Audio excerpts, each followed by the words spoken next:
Matatanda ang marami ang nagulat matapos kumalat ang balita tungkol sa pagpanaw ng nag-iisang superstar ng Philippine entertainment industry. Pumanaw siya noong Lunes, April 16, sa edad na 71. Marami sa mga kaibigan sa showbiz, pamilya, fans ni Nora Honor ang nalungkot sa biglaang pagpanaw nito. At isa na nga rito ang malapit na kaibigan ni Nora Honor na si Imelda Papin. Emosyonal ang bitter-anang singer at dating Camarines Sur Vice Governor Imelda Papin nang bumisita ito sa burol ng kaibigan at national artist na si Nora Honor.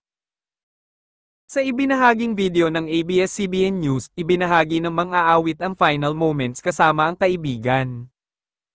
Ayon kay Imelda Papin, "She is my idol, my kumadre, and sa lahat ng kaibigan niya ako yung isa sa nakaalam sa surgery niya," may iyak na sabi ni Imelda. Dagdag pa niya, "We had a communication and after she texted me that she was okay at nagpapasalamat siya sa akin." Hindi pa nga rin makapaniwala si Imelda na pumanaw na si Nora Honor.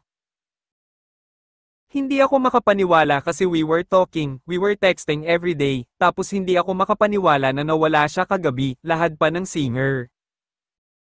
Ibinahagi rin ni Imelda na present siya sa mga huling oras ni Nora Honor, kasama ang mga anak nito. "I was there, na-witness ko po yung pagkawala niya kasama yung mga anak niya," sabi pa niya. Ipinakita pa ni Imelda Papin kung gaano katalentado si Nora Honor.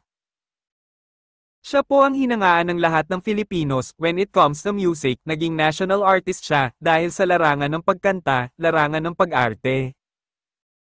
Siya po ang number one, wala pong makakatalo sa kanya. The one and only superstar, say pa ni Imelda.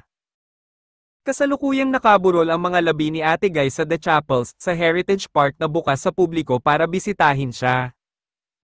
Nakatakdang ilibing si Ate Guy sa Martes, April 22, sa libingan ng mga bayani.